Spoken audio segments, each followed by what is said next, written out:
നിനക്ക് എന്നോടെന്തോ പറയാനുണ്ടെന്ന് നിരഞ്ജൻ പറഞ്ഞു.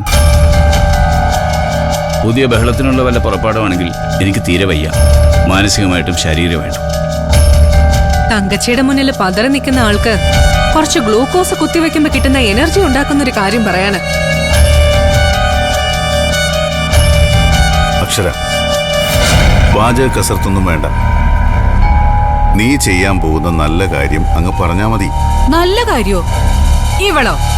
ആ, ഇവള് നല്ല കാര്യം തമ്മിൽ എന്താ ബന്ധം? ആഹാ, ഞാൻ തന്നെ പറയാം സർ. തങ്കച്ചിയുടെ പലിശ കൊടുക്കുന്നതിന് വേണ്ടി അക്ഷരയുടെ മുഴുവൻ ആഭരണങ്ങളും തരാൻ തയ്യാറാ.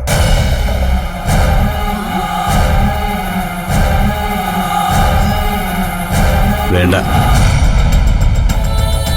അത് വേണ്ട.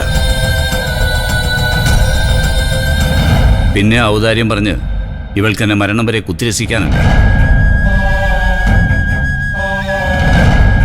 മായയുടെ ആഭരണങ്ങളും ഞാൻ വാങ്ങിക്കൊടുത്തതും പിന്നെ ഇവൾ സ്വയം വാങ്ങിയതൊക്കെയായി നിധിപടകത്തിൽ കുറേ ഉണ്ടെന്ന് എനിക്കറിയാം.